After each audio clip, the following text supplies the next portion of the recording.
This video is about using Azure Kubernetes Service and having the AKS Demo Store App that uses Azure OpenAI. So I want to go through this article, demonstrate my experiences and my thoughts on going through this how-to guide on deploying the AKS Demo Store App. I'm not going to go through every single detail, but just for conciseness and brevity of this video, I will go through some key points. So having deployed this app into my Kubernetes cluster, it is deployed to the pets namespace.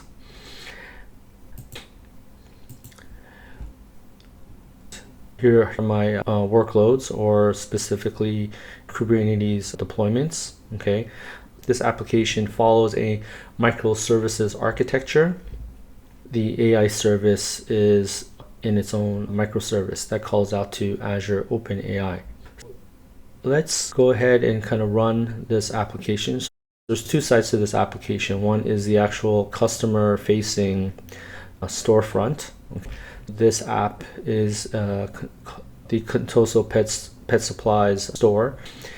As you can see, we can see a list of products, the product name, product description, the price, and we can add these to the shopping cart. Okay, and when you're done, you check out and it can be processed. And then we can go to the store admin side. Okay. By clicking onto here, we see that order, and we can complete that order and fulfill it. Also, there's a product catalog administration where we can add a new product and we can see existing products. So I'm just going to click right here and we can edit product.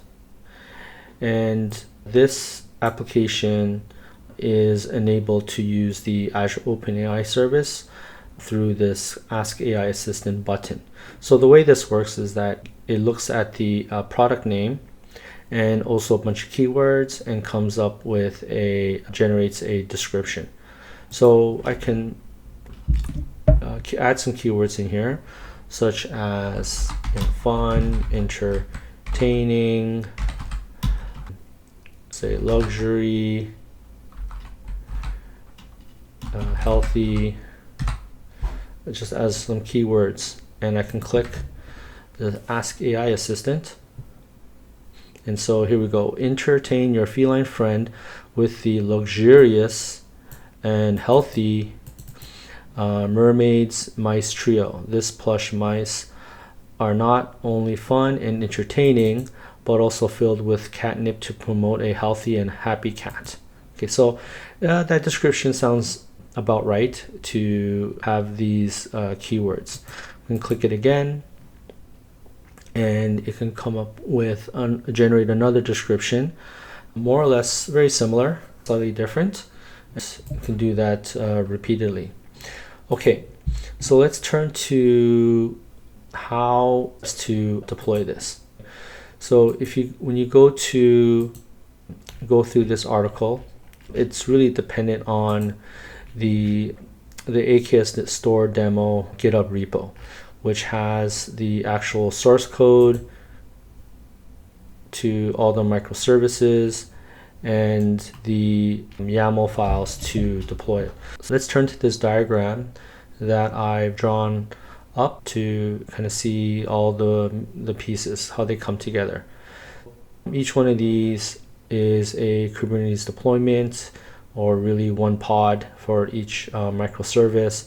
And the key thing here is that this AI service, as it's deployed, really relies on some configuration parameters to the OpenAI service in Azure. And it needs the deployment name, the endpoint URL, and the API key. So to deploy it is comprised of two YAML files.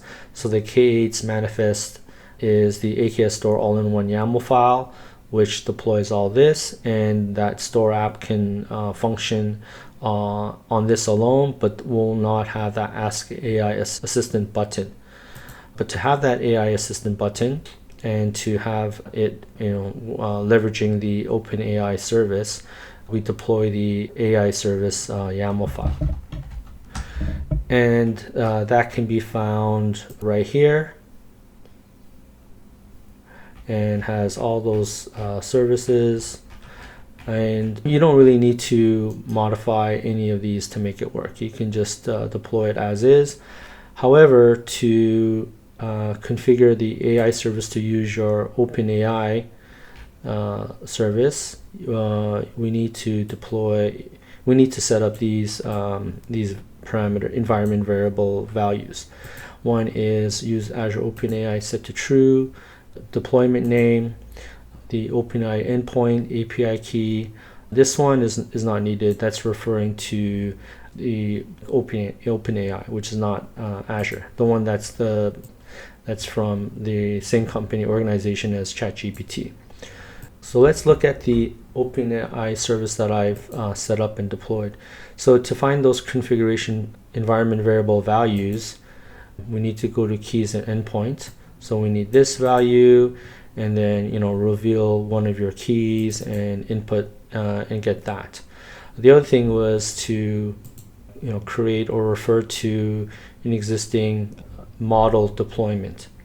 So let's click here. So I pointed at the ChatGPT model deployment right here, and if we look at its values, it's really pointing at a model, okay, which is GPT-3.5 Turbo. I could have chose other models. From these list of models, I could have chosen GPT-4 or GPT-4 with higher token limits. Some older models, these ones are faster and cheaper but have less capability. But for the purpose of this demo, I've used GPT-3 Turbo. And so really a deployment is setting specific parameters around how you want to use that model, or to add more configuration around the model. For example, if we go edit deployment again, choose to even switch the model version for this model deployment, as well as select content filters for supporting more of responsible AI, tokens per minute rate limit as well, and etc. So I'll save and close right here. That's the model deployment. And so going back to in my VS Code, I would take that file and set up my environment variables here. Here's my deployment script, right? And the key thing here is really create the namespace, set my current context to that namespace, deploy the all-in-one YAML, and I can check on the deployments and services, how they've run. Everything is running, is good. And then finally deploy the AI service YAML file. Okay, shows up right here. If we go back to the portal, if we can dig a little bit deeper, we can go into the AI service and look at the pods here, and then go right down to the container. We can see the environment variables that's set up. That is reflective of what I had in my Kubernetes manifest YAML file. So here we can see the monitoring metrics in terms of CPU and memory, active pod count, node count. Here we have 2 and about 76 running pods altogether. The demo store was probably around like think 8 to 10 pods, something like that. And then we can drill down to each node in terms of CPU and memory. And we can go down to containers, and here we can see, more fine-grained detail how each microservice or container that make up the AKS Demo Store App, how they've consumed CPU and memory.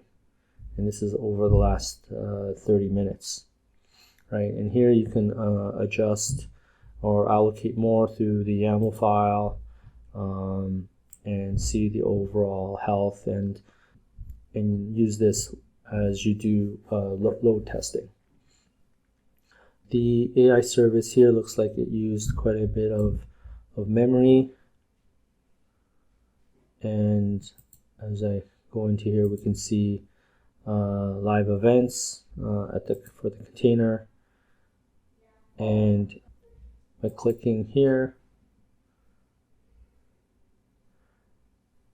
we can look at the logs at the container level. So basically the standard out, right? So as I showed earlier, when you click the Ask AI Assistant button, here it's logging that it's calling out to the OpenAI service and returning the product description right here. So this is useful, when you want to trace and do some troubleshooting. And here's the other prompts or AI assistant. So here are the other return values from the Azure OpenAI service. So, in conclusion, this was a pretty nifty application demo to really showcase how AKS and Azure OpenAI can work together. It's pretty simplistic, but still it gives you good fundamental base, and you're able to even look at through the source code. What I can say about AKS cluster for OpenAI, it's definitely something you want to consider when you want to have extensive monitoring, scalability, as you have more sophisticated applications that may want to call the OpenAI service.